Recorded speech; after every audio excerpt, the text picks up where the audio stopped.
if you're working and you want to put some music on to, help you focus, drown out the sound, to, if you're working remotely now because of the pandemic that's happening, you sort of instinctively want to find some music to put on. Here's the problem. All of the music, 99.999% of the music on the music services, Spotify, Apple Music, YouTube, it's designed for entertainment, and it's designed to engage you, and it is designed and created to have you sing along with it and have you not able to ignore it. So when you're trying to concentrate on a spreadsheet, write a paper, do an email, look at your taxes, doing something that requires your concentrated attention, it now is fighting for your attention.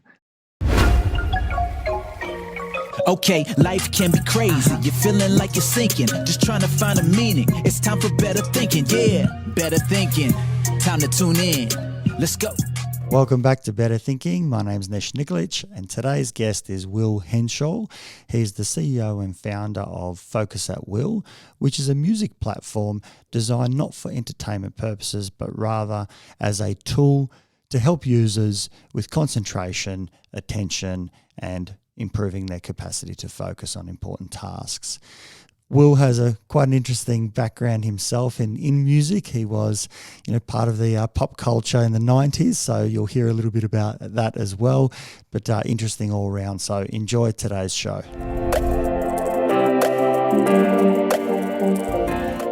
Will, a big thank you for coming onto the show and talking about Focus at Will, this amazing, I call it new because it's new to me, but new product about being able to focus and concentrate more effectively, whether you're working, whether you're studying, even to have some nice music in the background at home as well. So thanks, Will, for coming on. It's a pleasure. Nice to meet you, Nesh. Now, look, I have to say I'm a little bit of a newbie to this idea of Focus at Will. Maybe rather than me doing a clumsy intro about what it is, maybe you can tell us a little bit about what this program is, and then I can maybe pick your brain how you got to that point, and what your background is as well. You got it. Focus at Will is a music service that you put on in the background while you're trying to do something. So it's music as a tool, not music for entertainment. And that is probably the most important differentiator between this and something else. We humans are used to listening to music as an entertainment, as something that makes you feel better, something you want to dance to. It's you want to sing along with. In fact, in a previous life, aside from this Focus at Will, I was in a successful band in the 90s. It depends how old you or your listeners are, but I was in a band called Londonbeat. We had a bunch of hits, and particularly in Australia, we did very well. And we came down, we toured and promoted a lot in the 90s. And the one that people remember is called I've Been Thinking About You. I was not the lead singer, so forgive me when I say, I've been thinking about you. I've been thinking about you. Cha-pow pow. That's the bit that people remember about the song. I was the main writer in the band. There was me and 3 soul singers, 3 African-American guys. And it was a lot of fun. The reason I'm talking about that is that that's a really great example of music that's entertainment. It is music that makes you feel good. Just with my rendering of that right now, anybody listening to this will be like, I remember that song. It was the most, is the most played song on the radio in the world in 1991, I think it was. Number 1 everywhere. And music like that has this ability to trigger your memories, a little bit like you smell a perfume and it reminds you of your first love, or your grandmother's perfume or something. You just it takes you straight back. And that is why we like music. That's why we humans respond to music. It's this intrinsic language that we all speak. I heard that there are 3 international languages: music, sex, and football. It's funny, right? It's true though, think about it. Music, sex, and football. Well, they call it soccer here in the States, but anyway. And despite my accent, I actually live in the States and have done for many years. I'm originally a Brit. That's why I talk about the States here. So if you're working and you want to put some music on to, help you focus, drown out the sound, to, if you're working remotely now because of the pandemic that's happening, you sort of instinctively want to find some music to put on. Here's the problem. All of the music, 99.999% of the music on the music services, Spotify, Apple Music, YouTube, it's designed for entertainment, and it's designed to engage you. And it is designed and created to have you sing along with it and have you not able to ignore it. So when you're trying to concentrate on a spreadsheet, write a paper, do an email, look at your taxes, doing something that requires your concentrated attention, it now is fighting for your attention. And so, sure, you've now blocked out the sound of the people chatting in the next cubicle, or the kids screaming if you're trying to work remotely from home. But you've added a new problem, which is the music you're listening to. Finding out that was the problem. What happened to me was one of my other companies I sold in 2003, one of my other inventions. I ended up having to work in an office, in a cubicle in the company. And I'd never done that before. I'd always had my own space. And all of a sudden I was like, how do I manage this? And I couldn't find any music that worked, because I'm singing along with it. I'm following the melody. I'm like enjoying the DJ drops. I'm like, wait a minute, there's got to be a kind of music which is engaging, but not too engaging, right? There's got to be a kind of music that will help drown out the sound, but then won't get in the way of my thinking brain. That led to a 10-year. Yeah, that led to today. yeah, because language kind of pulls us away. If I just think about it at home, what interrupts me is pretty well always going to be one of my family members calling out, asking a question, and quite often it's not even if it's a question toward me. It can just be a question, and between them, and my attention will sort of perk up because I'm trying to figure out, is it towards me? Is it does it not involve me? But once again, it interrupts the flow. And just thinking about that, it's kind of lyrics often get in the way. It's probably how I experience it. Exactly. And so Focus at Will grew out of, so my background is, as I was saying earlier, I'm a musician, I'm a music producer, I'm also a tech inventor, and I've had an interest in psychology, and I've got a couple of friends, close friends, who are psychiatrists. So the brain and why the brain is, and psychophysiology in particular, which is, how does the brain work, and not what's the wiring, but what's going on, why do we feel things, and so on. And I started about 10 years ago, I started to put the dots together, trying to figure out, I instinctively felt there are types of music that will help you focus. And I started off sort of intuitively going, well, maybe it's this music. And the big thing that we found initially was pretty simple, which is no music with vocals, even in another language. Oh, that's interesting. So always instrumental.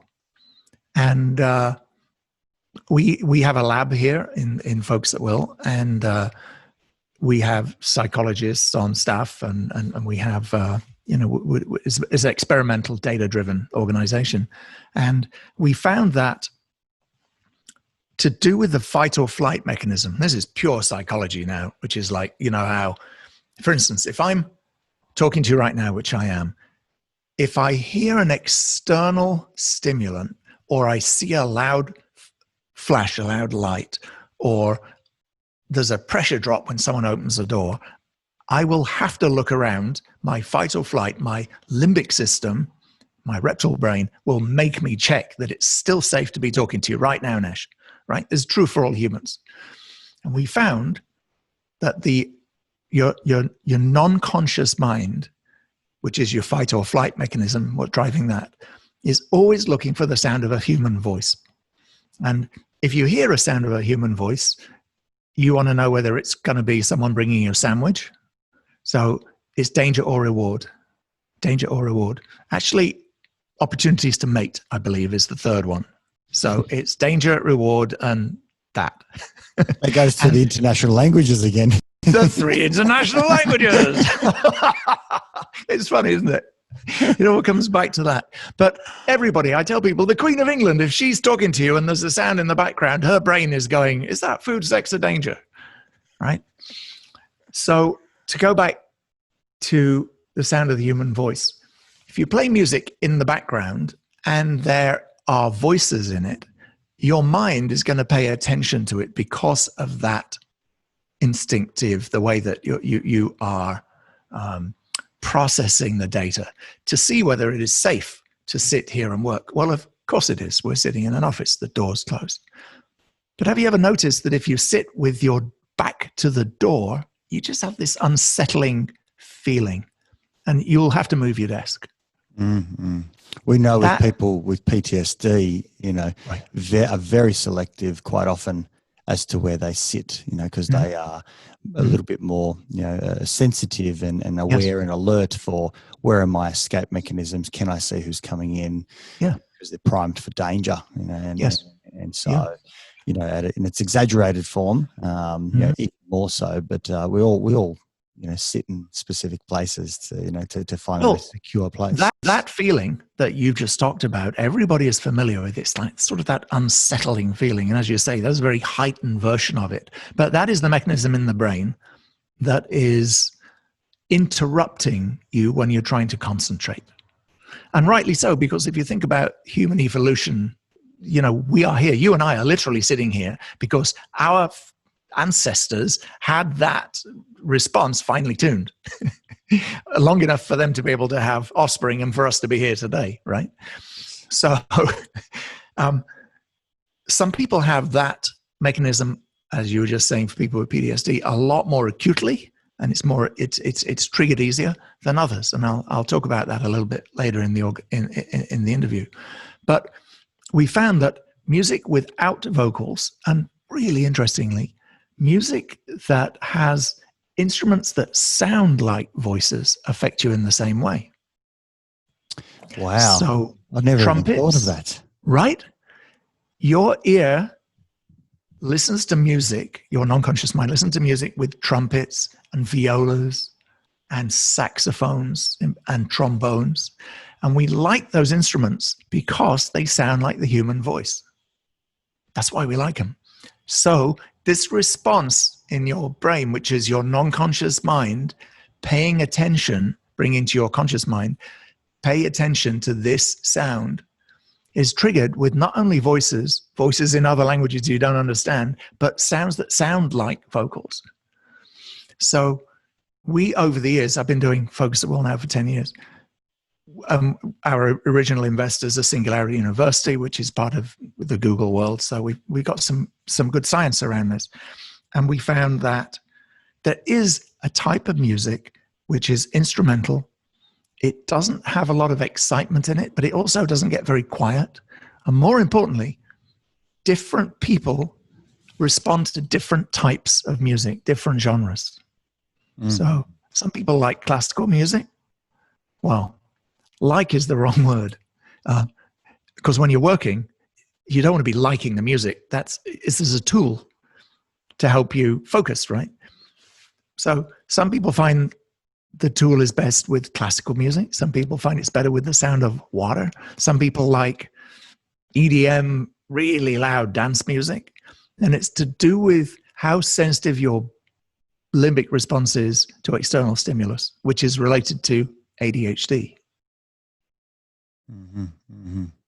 How easily distracted are you? I suspect in your work you come across this. Absolutely. I'm just trying to Bring it back to also my own experience. I know that when I was studying, particularly through university, one of my go-tos, because I just can't have lyrics. I'd rather have a silent room than lyrics because it makes it much worse. But I definitely want something in the background, and I know that my go-to, and I could put it on, study session after study session for literally 8 hours at a time. Right. I would always put on Enya. There you go. And some songs would still go over the threshold. Where it would capture me. I'd have to, skip the track forward back in the world. And the rest of it was, would be fine. It was mainly her humming, or just making some sort of gentle sounds. And that was enough to have that in the background. It felt I suppose, calming, and I could kind of just concentrate. But the moment I tried to change genres, I just couldn't find anyone else that hit that spot. And so, I had to think 3 or 4, Enya albums, and they would go on rotation. Somehow them out. A little bit better than others. So, I became a huge Enya fan.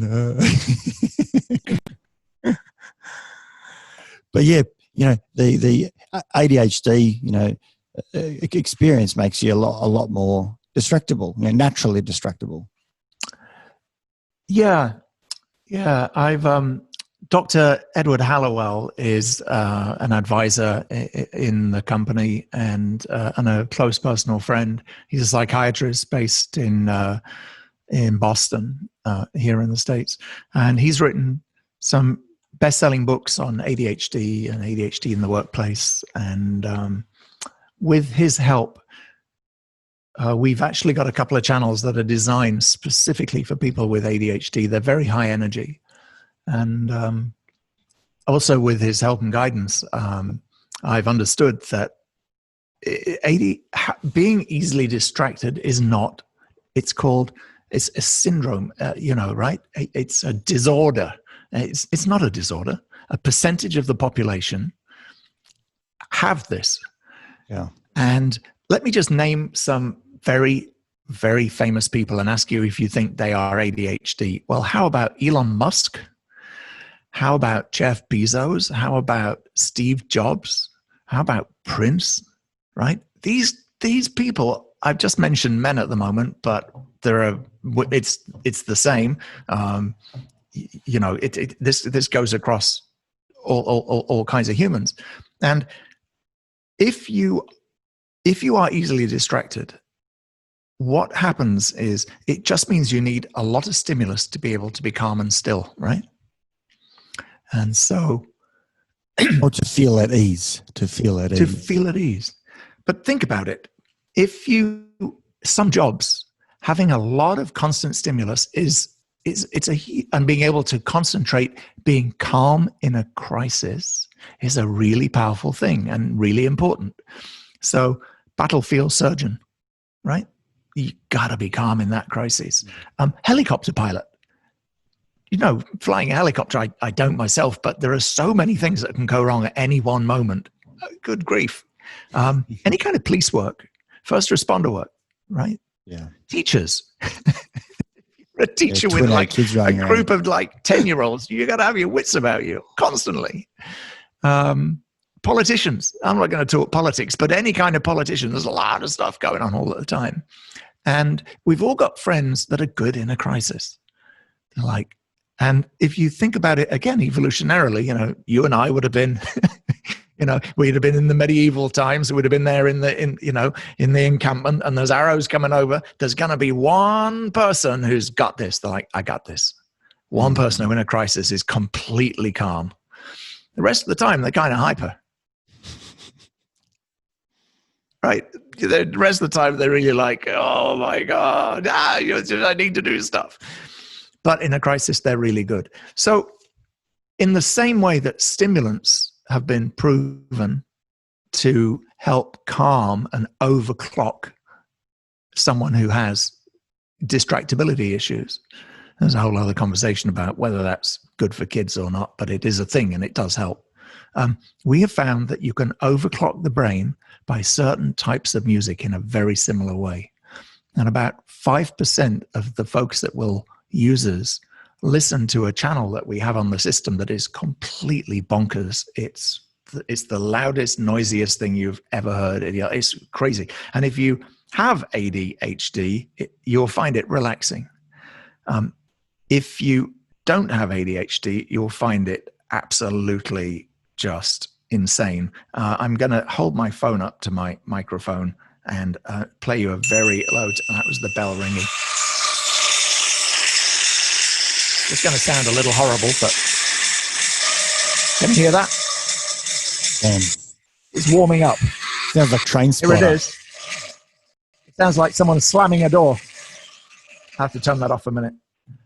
Now, it's fascinating what you say, because this is in some sense trying to find the science behind music creating a sense of ease. Because when we have a sense of ease, we can concentrate most, and each individual human being is vastly different. And whether we talk about attentional or hyperactivity sort of experiences, I think we're probably singing from the same microphone in terms of it's not a disorder. It's in many ways, it's an advantage. Yeah, it's just how we're built. It's a human experience. We're trying to kind of look at it from a strengths-based approach rather than a deficit-based approach. And saying from a strengths-based approach, there is certain music that can, make you feel comforted and calmed, so that you can focus on whatever it is that most people who are very go, also tend to juggle a lot of balls in their work. If they find themselves in a very monotone workplace, they probably don't last very long, because they find it incredibly boring and probably don't perform very well.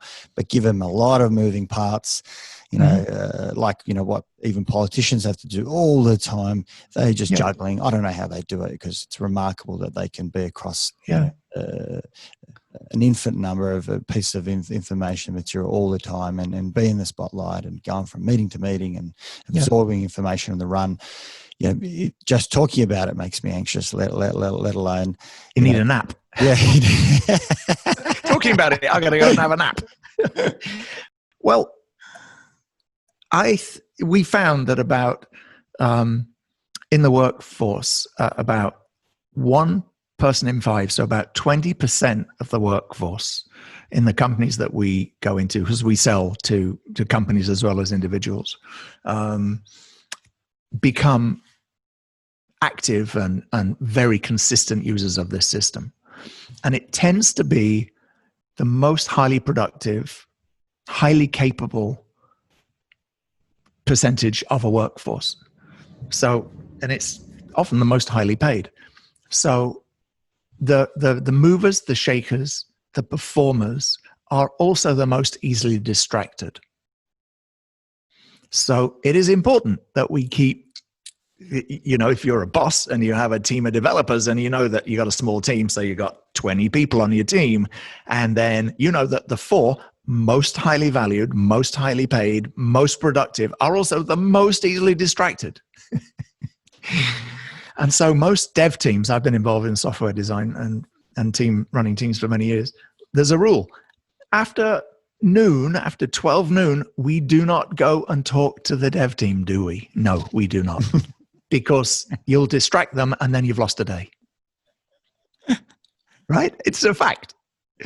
So the guys are back there, the team are back there in the back room, and they, you just don't go in there. Not after 12 noon if you want to get code written today. Now, when you think about kids, I'm presuming that many of your listeners will have kids. If you have kids who are very easily distracted, know that they are also likely to be incredibly talented at something. You haven't figured out what it is. If you don't know yet, you don't know what it is. And know that these kids are differently able. It's not a disorder, being easily distracted, and it is not syndrome. It's not something to fix. It's just that they are wired differently. And it can be, once you figure it out, an amazing thing. There's a bit of a crossover sometimes between autism and ADHD. You know, as you know, there's sort of some gray areas around that we found. But we have found that finding a music channel that helps them be able to concentrate can have a material impact on their school performance. And in conjunction with finding a music channel, you know, I'm here talking about Focus at Will, so we have channels specifically designed for this, in conjunction with understanding that, you know, every 40 minutes, this child needs to go outside and bounce on the trampoline. They need to just run full speed around. They need to jump in the pool. They need to do 10 laps and come back in, put the music back on, and then get on with the homework. And I have hundreds, if not by now, a couple of thousand letters from parents going, you have changed the trajectory of my kid. Because finding this music channel, I can actually put this on in the background. I hate it. I have no idea what to do with it. But my kid is able to actually have a conversation with me. Wow. Wow. What's the reasoning behind having the timer? Because, you know, I've played with it a little bit. Is that a specific part of the tool that was designed that came from, you know, asking users? I know that's always in development. My brother was telling me that previously there would be the actual artists' names would feature at the bottom, but that's since kind of gone away, where that's also another thing to remove your distractibility, so to speak. Right. Can you tell us a little bit about some of those features that obviously we're not privy to? We can't see. We see it, you know, an elegant end product, a tool that helps us focus. But what are the sorts of things that you and the team have built in to make it so user friendly? I love talking about psychology and music. So it was a real pleasure to talk to you today about music and psychology and science and humans, Nesh. So thank you. And I'm laughing because the answer to your question, I'm going to use you as an example. We have novelty and habituation in our brain. It's one of the fundamental mechanisms that we humans have. We're looking for something new, and then we've got something new, and after a while we get used to it, and then we want something else new. Right? Let's talk about dating for a minute. I've got a new girlfriend. She's fantastic. It's novel and it's good. I'm habituated. I'm sick of this girlfriend. I want a new girlfriend. Right? Novelty, habituation. Sure. And you talked about Enya. So what was happening is that we are all different in our novelty and habituation curve. In particular, our habituation curve. How long does it take you? What's the time length typically to habituate to a sound? And some people don't have a strong novelty response, but they really like to habituate. So the Enya music for you, the 3 tracks that worked, you had habituated to them in a positive way. And every time you heard it, it somehow, you had trained your brain to knock yourself into a focus state when you heard those tracks. And your novelty response didn't kick in. So you could put those 3 or 4 tracks, whatever it is, on infinite loop, and you would be happy as Larry. You'd be great. Some people have a very keen habituation response. They habituate really fast. And a good parallel here is if you were to come to my old house, not the place I'm at now, but we were very close to a big freeway. And when you first came and we sat on the balcony, you'd be like, dude, or mate, I presume in Australian, you'd be like, mate, that bloody motorway is very loud. And I wouldn't have known. I mean, like, what motorway? I can't hear anything because I live there and I have habituated to, I got used to the sound of that. Now, what's really interesting is if you were sitting there, after a certain amount of time, you too would not notice the sound of the traffic. you would have habituated to the sound of the traffic, and your non-conscious mind would no longer be going, hey, Nesh, it's very loud here. And you are able to hear the conversation through the sound of the traffic. You've habituated to the sound of the traffic. So you asked me about the timer. It's interesting. Sorry, Will, just show me. It's interesting because it's for different things as well. Where my preference for sleep is to be in a quiet area. Even though I've lived up in Sydney and lived on a main road in Coogee, it took me quite some time to habituate to being able to sleep in, the traffic going by quite loudly all night. Interestingly, though, I sleep like a log, so to speak. My wife, on the other hand, she's a lot more of a light sleeper, but she prefers noise in the background. So she would, very happily live on a busy road. Right. She's the. Think about why do you think that is? I would presume in her case the reason why is that she gets, if it's dead quiet and there's a single small sound, it'll wake her up. But if there's a lot of noise, she won't even notice. The bigger sound is masking the smaller sound, and that's why she's able to sleep. There you go. Right? Very similar to why folks will work. So your original question was, why do you have a timer?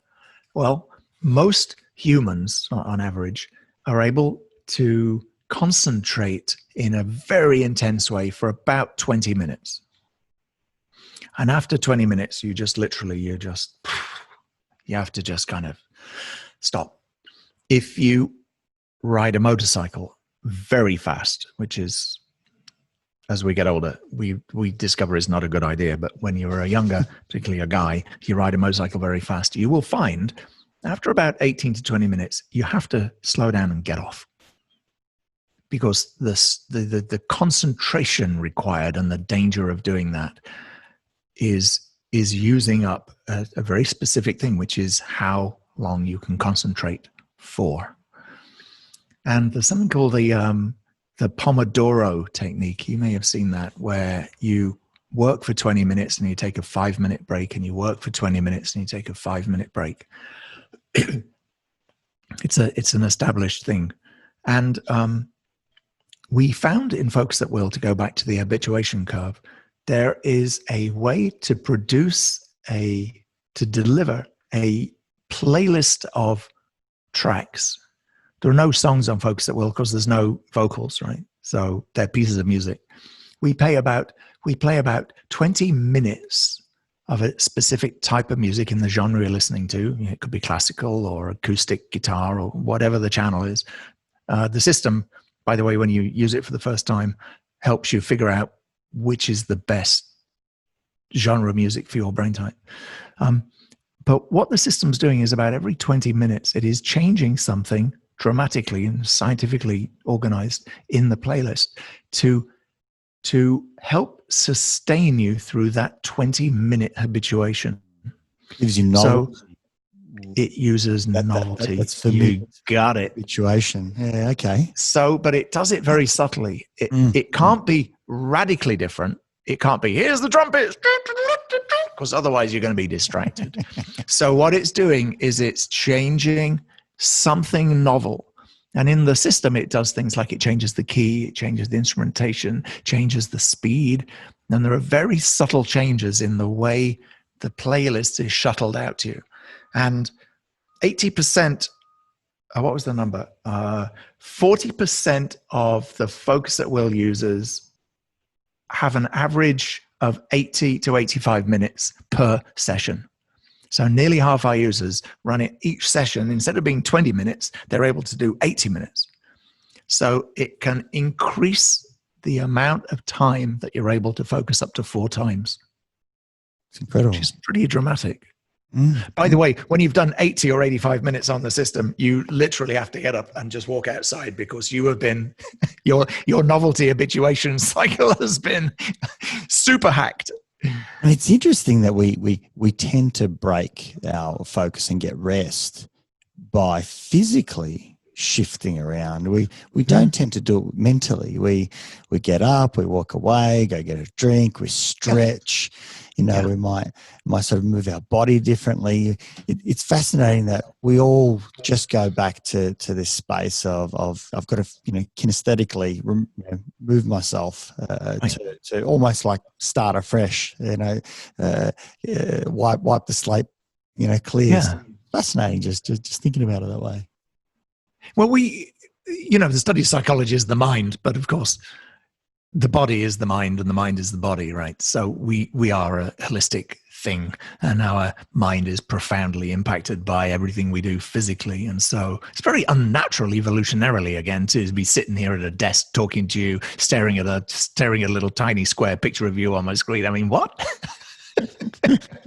No wonder I have to go outside and stretch, smell the roses. But it's interesting. I think about even with our sessions, we have 50-minute, you know, 50+ minute sessions. Say they go for an hour. You know, you're always going out and you know, at a bare minimum, getting up and you know, taking the client out to reception for the next booking and the like, and you know, you'll go get another drink or whatever it might be.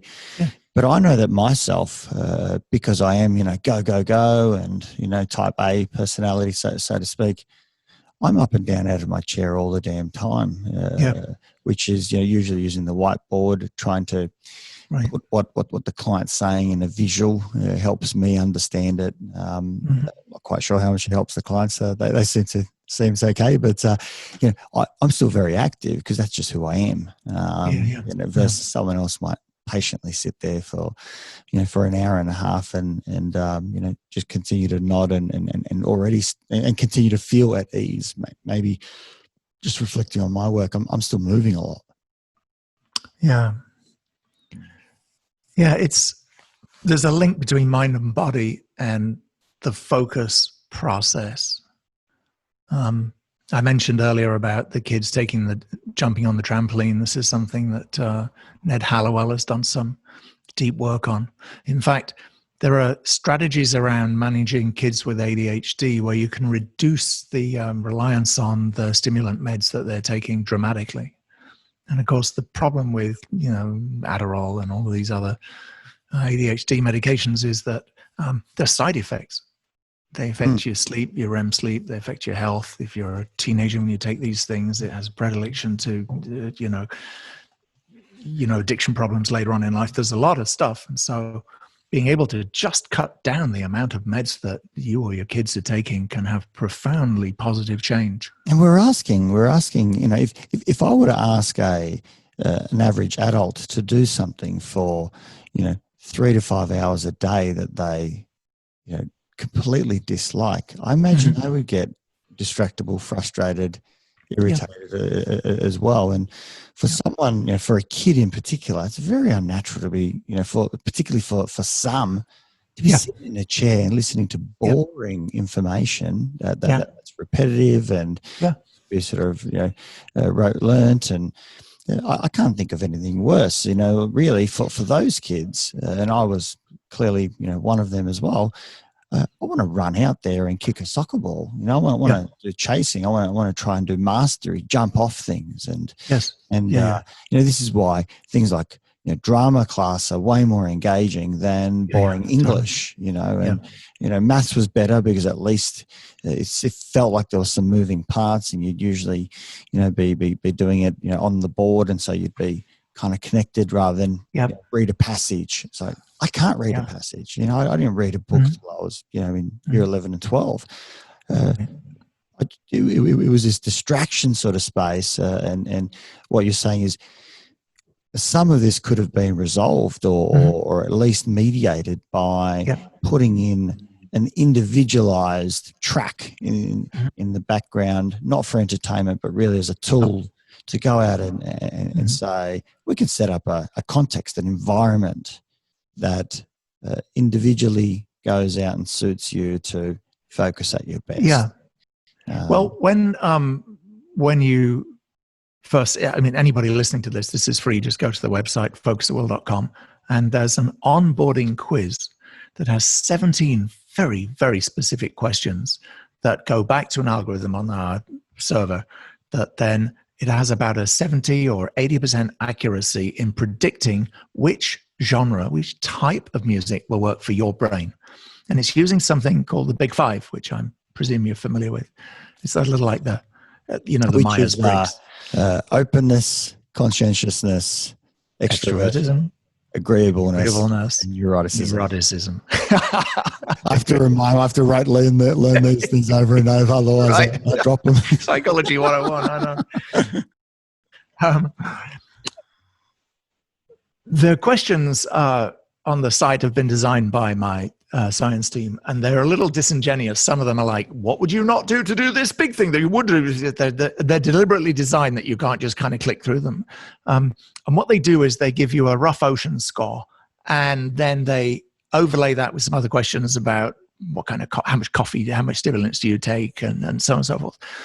And if you think of different types of music for a minute, I mean, I played this incredibly noisy and annoying ADHD kind of brutal music. But if I play again, I'll turn that off in a minute. That's the Bing fella. It's a lot gentler, right? Some people find this perfect for working too. Very rhythmic, very gentle, right? Another channel that the second most popular channel on the system, which is similar to the last channel. This is called Up Tempo.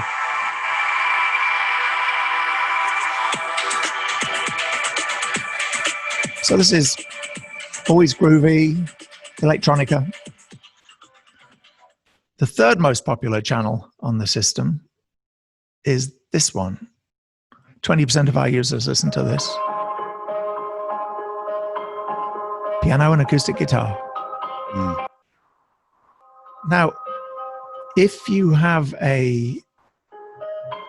really easily distracted, if you're an Elon Musk or one of those super tweaky characters, this isn't going to do anything for you. You're going to be like, you got to turn that off. My teenage son would be like, looking at me like, dude, are you going to light a candle? What are you doing? This exacerbates the problem at that point. So the type of music that works for you in the background while you're trying to concentrate on something is based on your brain type. And it has to have no lyrics. It has to have no human voices. It needs to have no things that are distracting, no loud bells, no loud saxophones, no electric guitars, weirdly, because that's distracting. And when you get it right, you're able to extend the amount of time that you can focus on something up to 4 times. I'm definitely going to have to. I mentioned before we started the interview. My brother's a bit of a super fan, right? And hence how we started. Got onto inviting onto the show. But I'm definitely going to have to go and use it a bit more to find out my space. There's so many sort of little nuggets dropping in my mind, going, "Oh, that's how it connects. That's how it connects." I've always spoken about how I can have as many coffees as you like. I could have a coffee and then go straight to bed. Okay, so stimulant. It doesn't, well, at least my pleasure. It doesn't feel. I get no hit out of. Oh, right. So good. I'm going to quote Ned Halliwell right now, because he said to me when I first met him, I said to him, well, I've not got ADHD. And he said, I'm going to ask you one question. So you've just answered it. I'm going to ask you the question. When you drink a cup of coffee, either you don't like it because it makes you very jittery, even the thought of it. 2, yeah, it kind of helps. I can have a coffee in the morning. Or 3, it doesn't make a difference. I can drink a coffee and go to sleep at night. Number 3, right? Yep. Yeah. Well, what it's doing is it's overclocking your brain, which means that you are like me, brother. You are completely ADD. It's the best thing ever. It just means that you need a lot of things to be able to concentrate and be able to focus and get stuff done. You're the one person in five, like me and all my favorite blokes, like you now. We're all wired like that. We are entrepreneurs and we are go-getters and we do stuff. And generally, coffee doesn't actually affect us too much.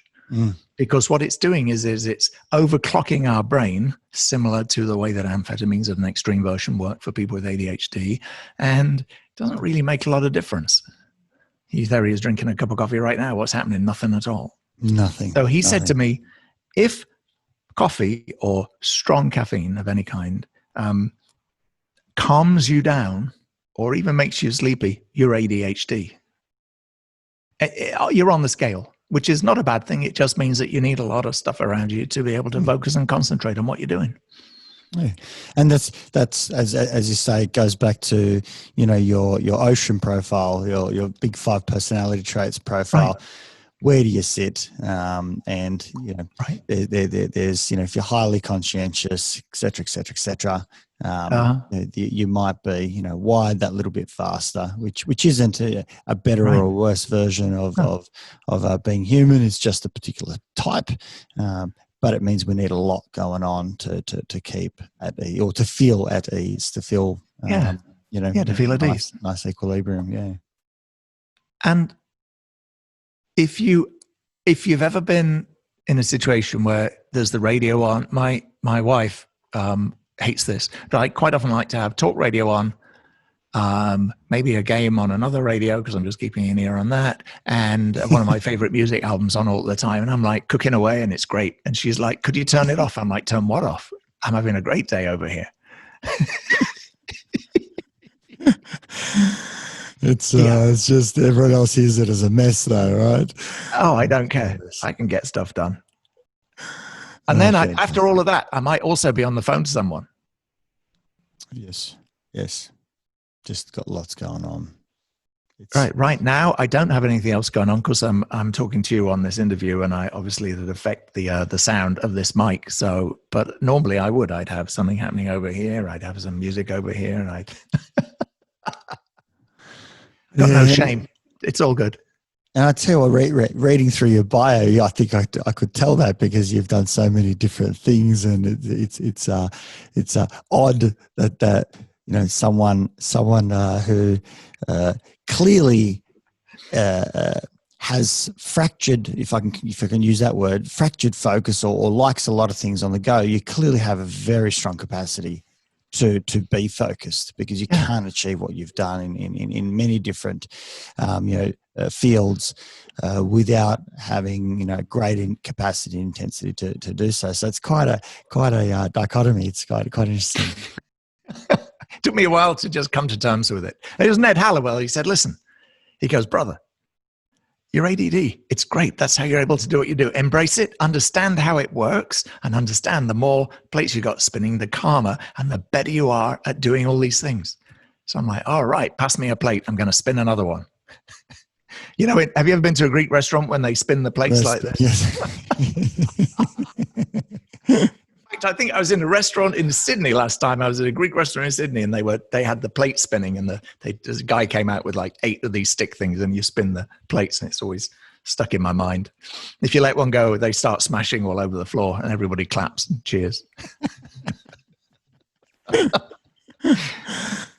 Well, I tell you what, I'm not sure where else to take this, but maybe you can just give us a little bit more insight before I let you go, in terms of how can people find out more about this? How can they, subscribe? How does all that side work? Because I know that a lot of our listeners are going to be interested to thank you, go out and use this to find out more about themselves, to also find out what genres work for them. Yeah, it's dead simple. Go to Focus at Will, put in Focus at Will in the old Googleometer, and we will, you'll find us and find me. There's a mobile app too, if you're on, if you're on your iPhone or an Android phone, and you download it and you get it. There's a free trial, and you get a week to figure out whether it works for you. And How many subscribers do you guys have at the moment? A couple of million. So it's a real thing. Wow. So I've been going a while. And it's one of those things that about one person in 5 who tries this becomes our absolute, like, oh my God, this is my blankie. This is my thing. This is, where were you? And I mean, I've had like 3 or 4 mails already today from people going, I can't believe I didn't drive. Oh, I wish I knew about you guys in college. And as I said, there are a number of dimensions, and the system tunes up for each person. So your habituation and novelty response gets managed by the system over time. There's a skip button. So when you find yourself noticing a track, it doesn't matter whether you like it or you dislike it. If you noticed it, the system's not working, so you skip it. So over the first sort of 3 or 4 weeks, you sort of tune the system by skipping tracks on a channel. And then finally, because what you want to be able to do is to put this on in the background, hear the ding that you heard before if you're running a time session, and then not hear the music at all. The goal is not to enjoy the music, not to hear the music. When you're going home, drive, put on your favorite K-Rock, and then have at it, sing along with the radio. This is not. This is while you're working to get stuff done. Very similar to Spotify, where if you give it a thumbs up or thumbs down, the algorithm can take that and say, there's other people who have done a similar thing, and this is what where else they've skipped or where else they've thumbs up, and we can tweak it as we go. And the more input you give it, that's exactly right. The more individualized it is for you.